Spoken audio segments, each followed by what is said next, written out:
This is 𝗺𝘀𝘀𝘂𝗶𝘀𝗃 in Chicago, and you are watching my channel, Knowledge for Quality of Life. Friends, we got a lot of snow, first snow of the season.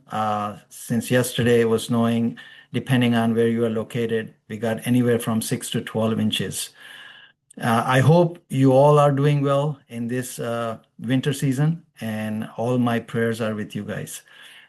I welcome to all those who recently joined the channel, and as always, I said, please participate in sharing your thoughts, your ideas, your comments, your questions, so that we can build a community of learners.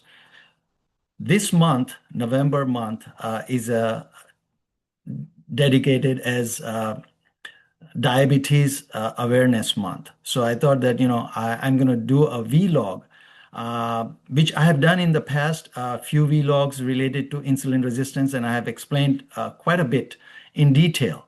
But today I want to bring one point to your attention, which is very, very, very crucial. We have about estimated 38 to 40 million people declared as diabetic in the United States. I'm talking about this data for US alone. I'm not talking about the world data. And there are about 98 to 100 million people who are carrying pre-diabetes without knowing that they have issues of insulin resistance. The problem is that the two markers which we have been monitored by our doctors, HbA1c and fasting blood glucose, those are telling the half of the story for insulin resistance. And most of the time, our doctors measure for our annual physical HbA1c and fasting blood glucose. Now, third member in this equation is fasting insulin, and which nobody is talking about unless you ask the doctor to check in the same test, because there's not a separate draw, same draw of the blood in the test tube where they check the fasting blood glucose, they can test fasting insulin as well. Now, once you know the fasting insulin and the fasting blood glucose, it gives you a complete picture of your homeostatic model assessment, which I spoke in the previous vlog about HOMA-IR. That tells you that how insulin resistant, how your cells are resistant to insulin for regulating the blood glucose. Now, I will give you an example of a scenario that a person who is perfectly normal, from HbA1c perspective and fasting blood glucose perspective, but the person is inching towards the insulin resistance based on the HOMA-IR indicator. So this vlog is dedicated to those 98 or 100 million people who are carrying some sort of insulin resistance without them knowing about it, and they're not doing anything because they've not been guided by their doctors accordingly. So please make sure that you understand this vlog and share with everyone who your friends, families, your relatives, so that they may not be in a situation that when the doctor sees the reflection of full-blown insulin resistance in HbA1c and fasting blood glucose, then they declared that you are diabetic at this moment, and you have to be on metformin or any other drug, or worst case scenario, maybe insulin. So let me share my screen, what I'm talking about, and I'm going to share the three cases so that you know what we are talking about.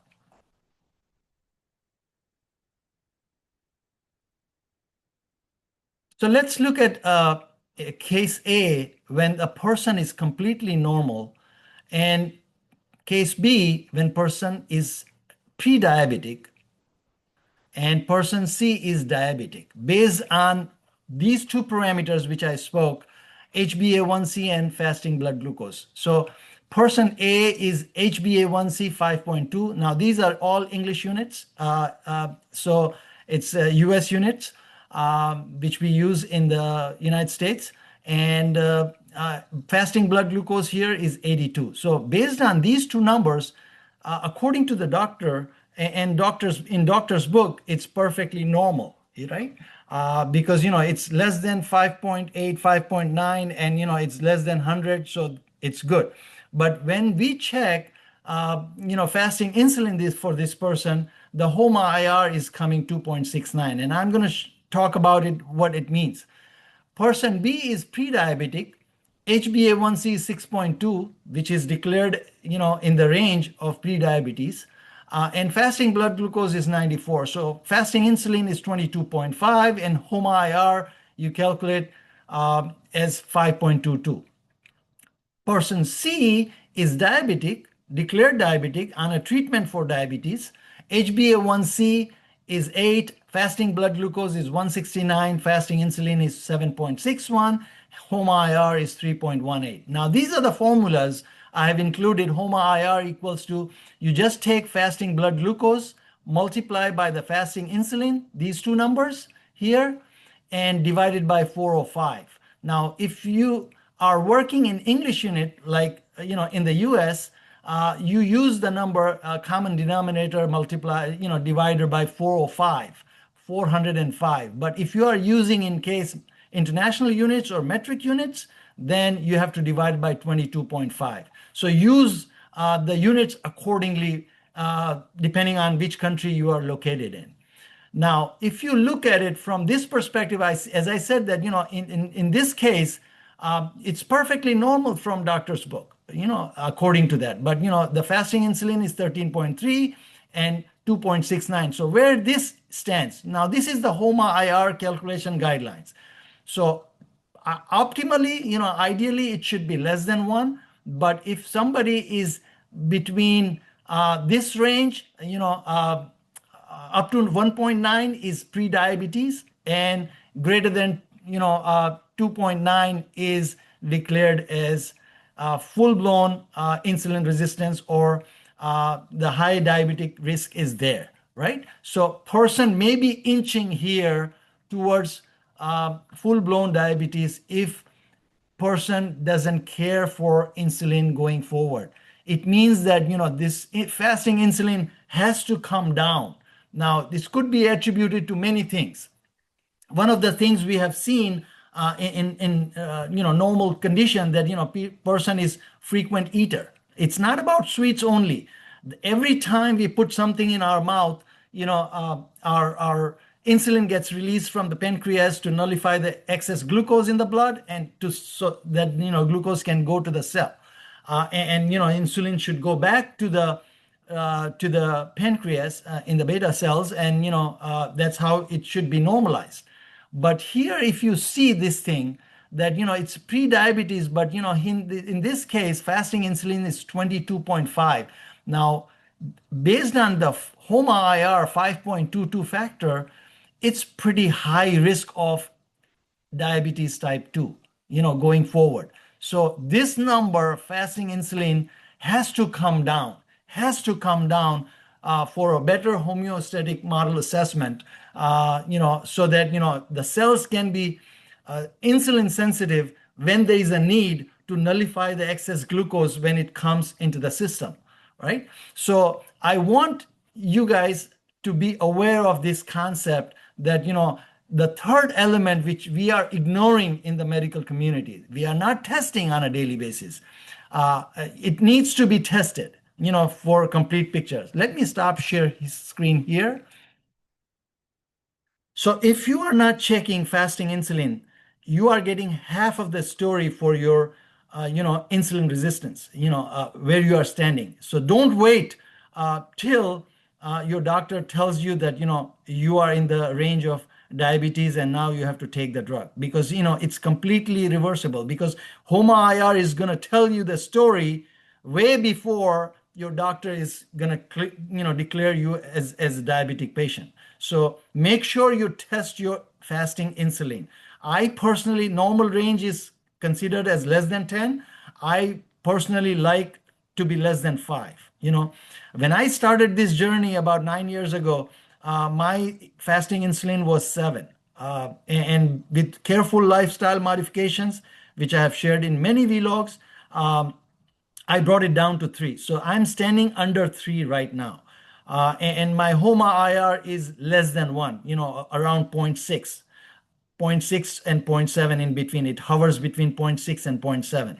So make sure that you are insulin sensitive. That's the target you should have. So increase your eating interval. That's why intermittent fasting is great. Because you limit your window of eating, and that's how you bring your insulin down. I hope that you are going to be careful. This thing is very crucial because when we are talking about that, we are celebrating, or we are recognizing November as a diabetes awareness month. I think we all have to, including our doctors, including medical professionals, including us as a civil society, we have to advocate that what are we talking about here for the insulin resistance. So these three pieces of the puzzle needs to be looked at it in a holistic manner. Fasting blood glucose, HbA1c, and HOMA-IR. For HOMA-IR, you need to find out your fasting insulin. Okay, so when you go for your blood work, ask your doctor that I need to get tested for fasting insulin as well. Now, once you get the fasting insulin, you multiply that by fasting blood glucose and divide it by 405 if you are working in English units, in the USA units. If you are working in the metric unit or international unit, you divide it by 22.5. Once you know the number, your target should be less than 1. It should be at least, according to the normal range, it should be less than 1.5, but I prefer it to be less than 1. Okay, that's optimal. So I hope that you're going to share this with as many people as we can, so that we do the justice with this awareness month, because this 98 million to 100 million people walking pre-diabetic condition, I bet you that more than 80%, 90% people have no idea about what their fasting insulin is telling them. Okay, because they have never tested, because doctors are not advocating, doctors are not testing. I hope to see you next week.